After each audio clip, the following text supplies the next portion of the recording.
A body lit by oil lamp cannot last.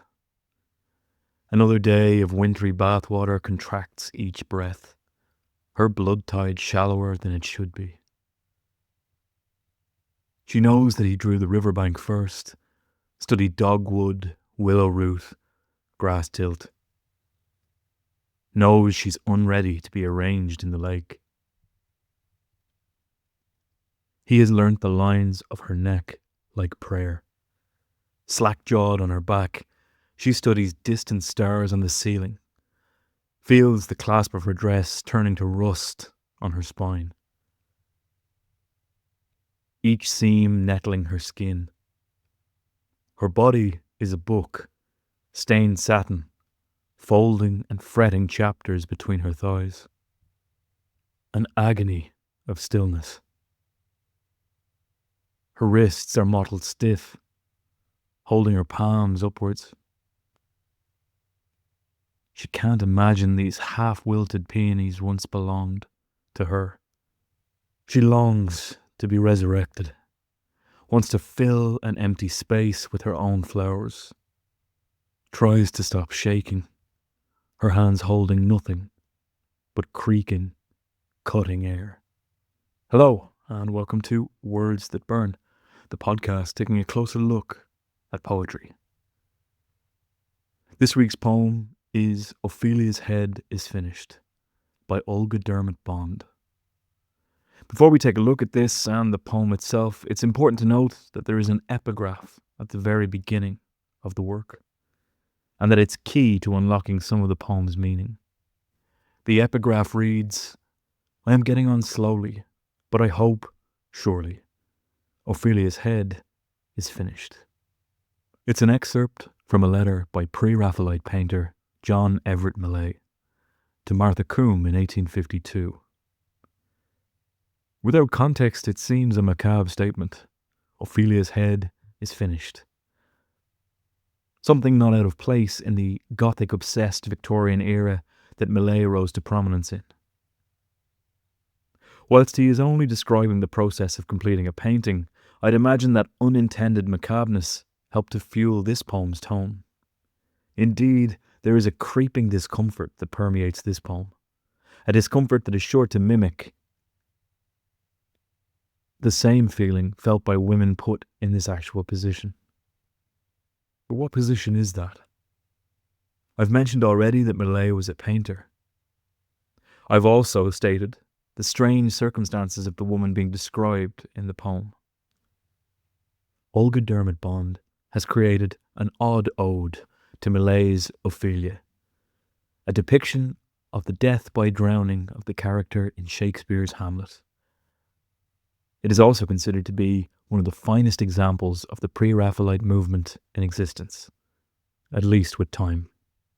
For your convenience, I've included a link to that painting below in the description, as it's important that you understand what is being described and what is influencing Dermott-Bond's poem. Dermott-Bond's dark tone is in good company, as the way in which the character originally dies all the way back in the original Hamlet is also a grim affair. Never actually seen on stage, the account delivered by Hamlet's mother. Never actually seen on stage, the death itself is recounted by Hamlet's mother, and despite being unseen by the audience, is nonetheless disquieting. As she states, "When down her weedy trophies and herself fell in the weeping brook, her clothes spread wide, and, mermaid-like, awhile they bore her up, which time she chanted snatches of old tunes, as one incapable of her own distress, or like a creature native and endued unto that element. Or like a creature native and endued unto that element. But long it could not be, till that her garments, heavy with their drink, pulled the poor wretch from her melodious lay to muddy death." Looking at this description, the clothes spread wide, we can see that haunting quality carried from the stage to Millais' work and in turn to Dermott-Bond's poem too. Those echoes of influence make up this poem and place it firmly in the genre of ekphrasis. Ekphrasis, which I've spoken about a few times on the podcast, is a sort of poetic love letter written to a work of art, cinema, or music. It is commonly found to be an expression of admiration for the visual arts. Ekphrasis can take a variety of forms.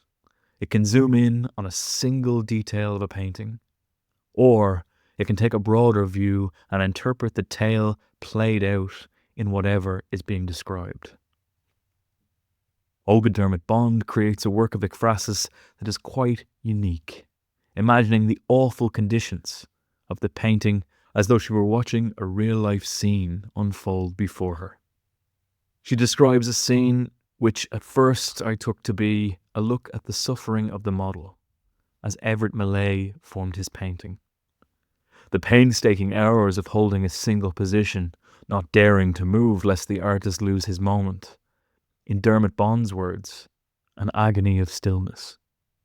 That reading in itself could take up an entire episode, but to focus on only one reading would do a great disservice to this poem.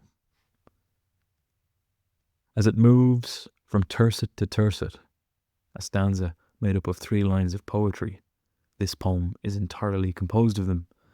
The scene slips suddenly from the world of the studio to the scene of literary imagination, and our model takes on the actual mantle of Ophelia.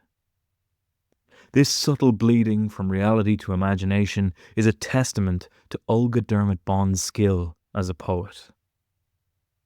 This poem is taken from her 2023 collection, Freeze.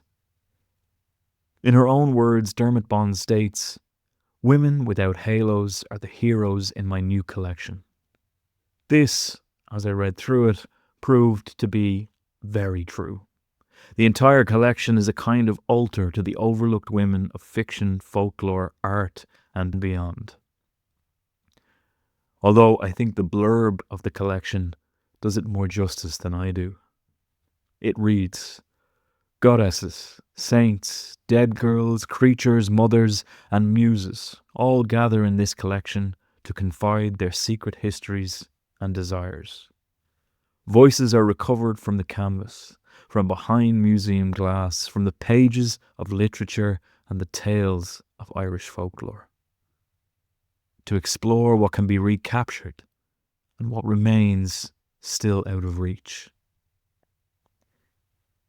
This collection is a labyrinth of ekphrasis, one not written through some fawning admiration, but rather a need to understand the story of so many women found to be the subject of masterpieces and never forgotten stories, whose real names and actual stories have been lost to time.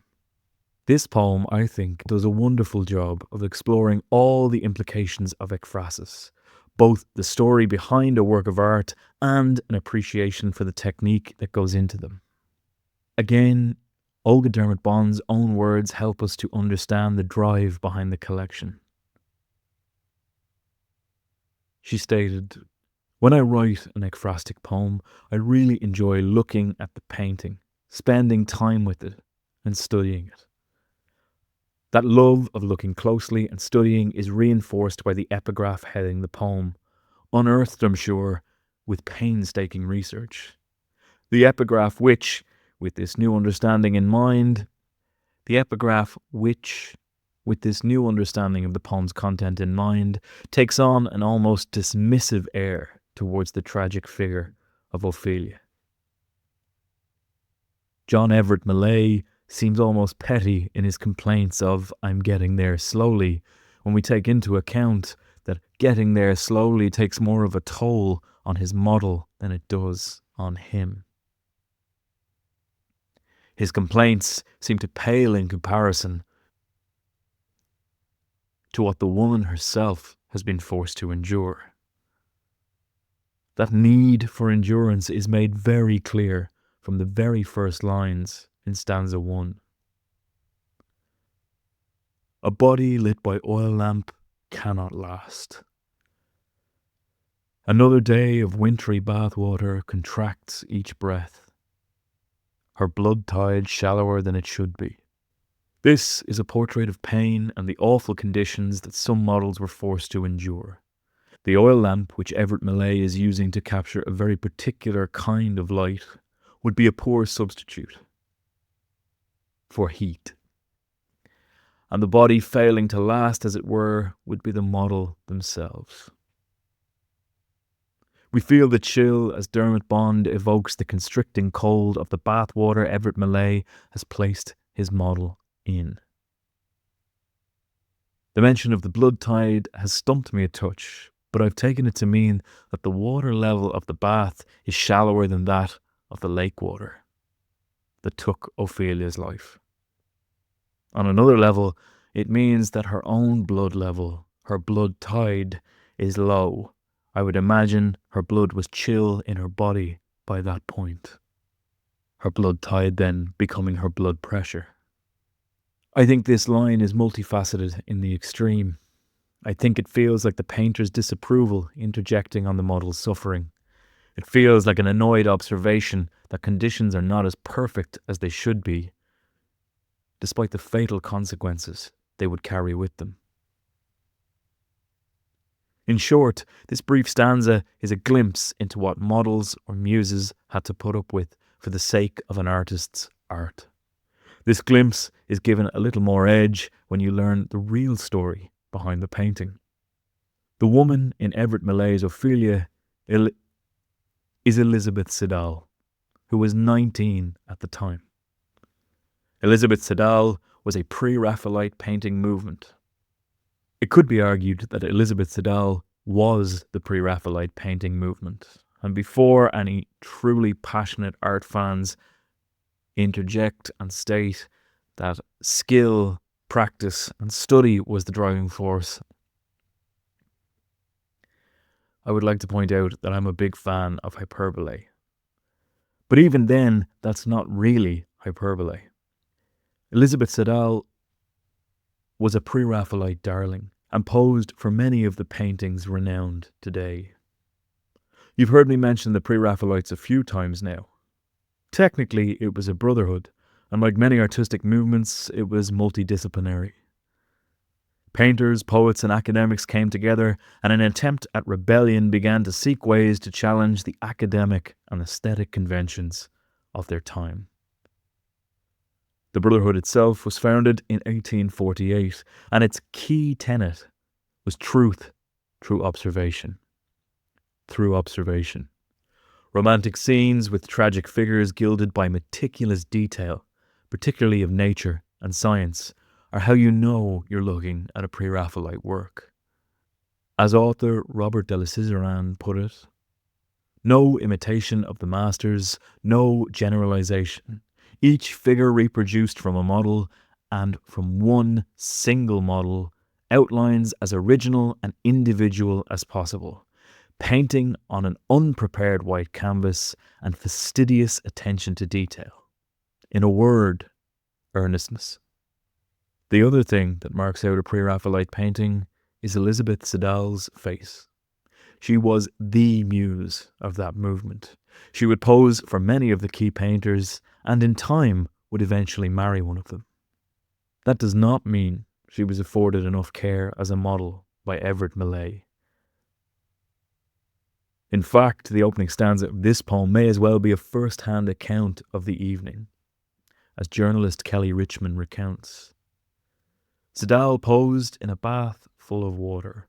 During one sitting, the oil lamps responsible for keeping the water warm went out, and Siddal grew severely ill as a result. Millais famously paid her medical bills at her father's demand. That final detail about medical bills is held in parentheses and tells me everything I need to know about John Everett Millais and his attitude towards his models. Her father's demand means that he had to be pursued to do the right thing, even though it was his conditions that made her ill. Richmond's article on the story behind the famous painting is wonderfully written, and I've linked it below in the description in case you'd like to read it yourself. So then, an illness is taking hold in this poem, and Dermott-Bond's version of events has Siddal pondering how long her torture will continue in stanza 2. She knows that he drew the riverbank first, studied dogwood, willow root, grass tilt, knows she's unready to be arranged in the lake. It feels as though the worn-out Siddal feels a sort of jealousy and contempt for the care that Everett Millais has shown to the natural and botanical aspects of his work. Those studies were seemingly done with great care, the kind that is nowhere to be found in the cold, lamplit room. It's also a gorgeous nod to the actual process of the painting by Dermott-Bond. Everett Millais and his contemporaries would often paint plein air for the backgrounds and environments of their artworks, turning only to live models when the setting was done. As the quote earlier in the episode stated, the level of detail for those objects and surroundings was meticulous in the extreme. Siddal is certain of this, and is certain of something else. She knows she's unready to be arranged in the lake. It is here that a beautiful blurring of lines between historical fiction and actual near myth takes place. In one sense, Siddal is sure that this damp-soaked room is a preferable option to an actual lake. With this in mind, she opts not to complain. In another sense, though, Shakespeare's Ophelia is manifesting. She is also not ready for the lake and the death it represents for her. It's a subtle but clear examination by Dermott-Bond of the way in which women in fiction and the pursuit of art are too often deemed collateral, suffering actual illness or becoming tragic plot points instead of receiving their due. This subtle examination goes deeper in the third stanza. He has learnt the lines of her neck like prayer. Slack-jawed on her back, she studies distant stars on the ceiling, feels the clasp of her dress. Siddal is more object than woman in the first line of this stanza. She has been reduced to a series of angles and points. The fervour and passion Everett Millais feels for his craft is compared to prayer. More life is drained from Siddal as she lies there. She is described as slack-jawed, a mimicry of death itself. Her dehumanization continues. As the process drags on, she dissociates in a sense. More of Ophelia's natural world seeps its way into the poem, as Siddal studies distant stars on the ceiling of the studio, a pure impossibility. The final section of the third line feels the clasp of her dress, moves us fluidly into the fourth stanza using enjambment, the intentional poetic technique of sliding one line into another, abandoning grammar or punctuation in favour of a more mercurial rhythm. It's often done to increase the pace of the poem, and it's no different here. As Ophelia's almost folkloric tale continues to influence the poem, the pace of the poem quickens. As Ophelia's almost folkloric fate continues to be a presence in the poem, the pace quickens to signify the increase in her influence. Stanza 4 continues smoothly, turning to rust on her spine, each seam nettling her skin. Her body is a book, stained satin, folding and fretting chapters between her thighs. The tone has shifted to something almost morbid. The actual effects of nature on man-made structures like the clasp are laid bare. The dress, as Ophelia dies in the water, is rusting, decaying like the rest of her. She is fusing with it in a sense, mirroring the blending of Everett Millais and Shakespeare's Ophelia, but with Siddal as a casualty in it all. The Gothic turn of this poem is something I really appreciate. It feels almost like a stand against the over-romanticization of a violent moment for this woman, and in turn, violence against women in general. There is a rebellion against the romantic tragedy of Shakespeare, the one in which Ophelia's death takes place off stage. relayed only in the frilled iambic pentameter of the time. It is phrasing that is almost too poetic for a moment that would, in reality, be filled with horror. This is not to say that horror and discomfort were beyond Shakespeare, but rather the beauty of his words often overshadowed the reality of what was being described. The Pre-Raphaelite movement was obsessed with the romantic, despite not ever having experienced the original movement firsthand. As journalist Germaine Greer put it succinctly, all the genuine romantics, except Wordsworth, were dead before any of the Pre-Raphaelite Brotherhood was born. This did not hamper their obsession with the perceived nobility and purity of medieval aesthetics.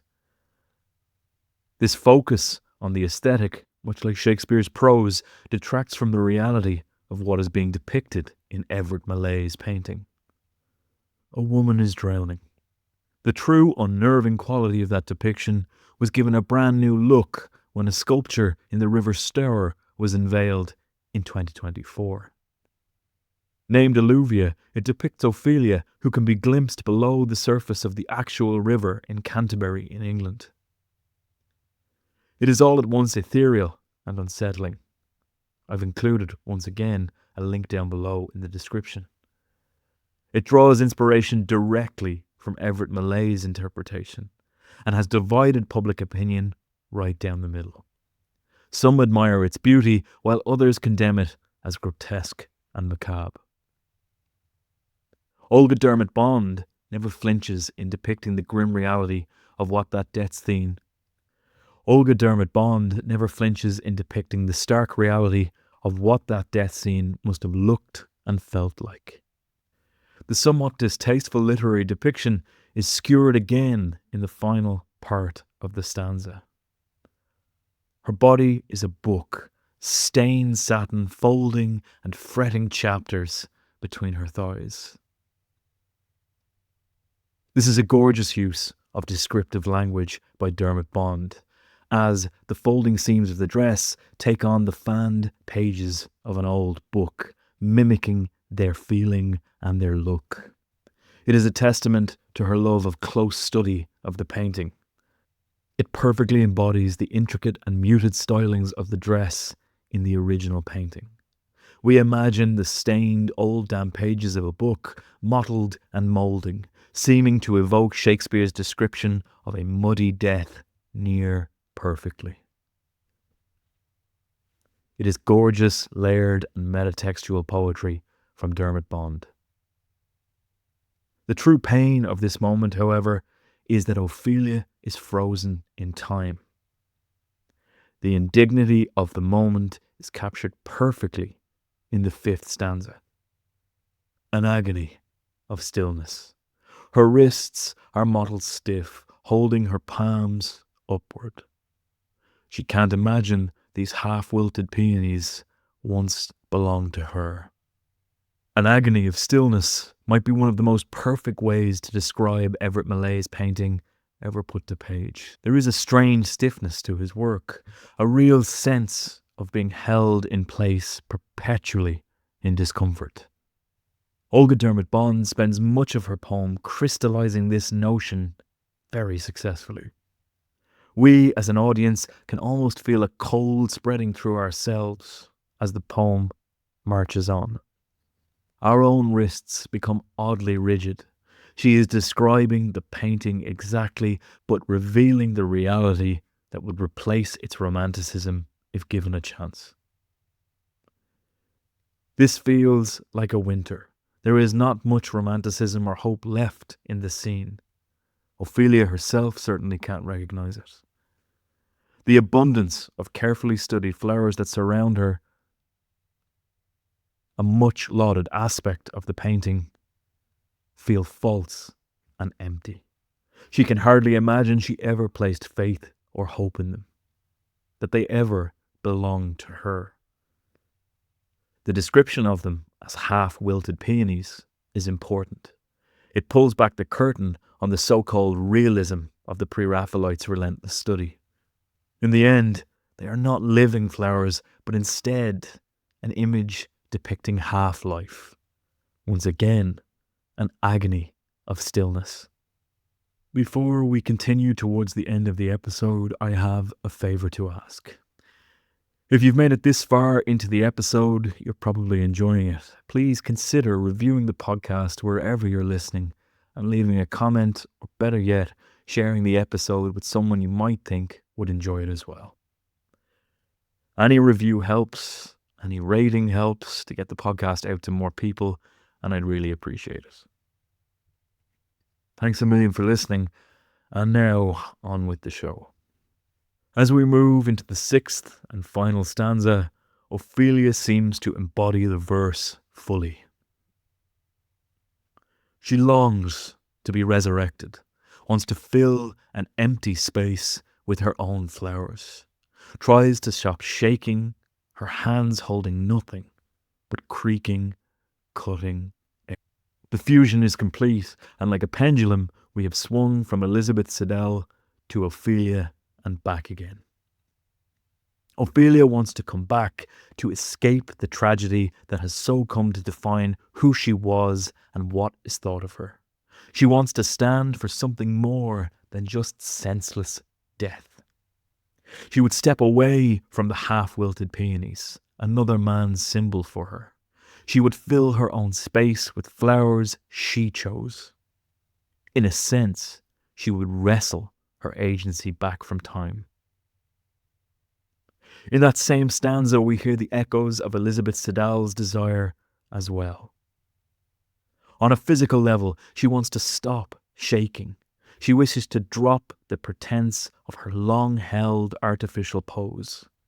She is holding nothing in the bathtub as she slips into illness.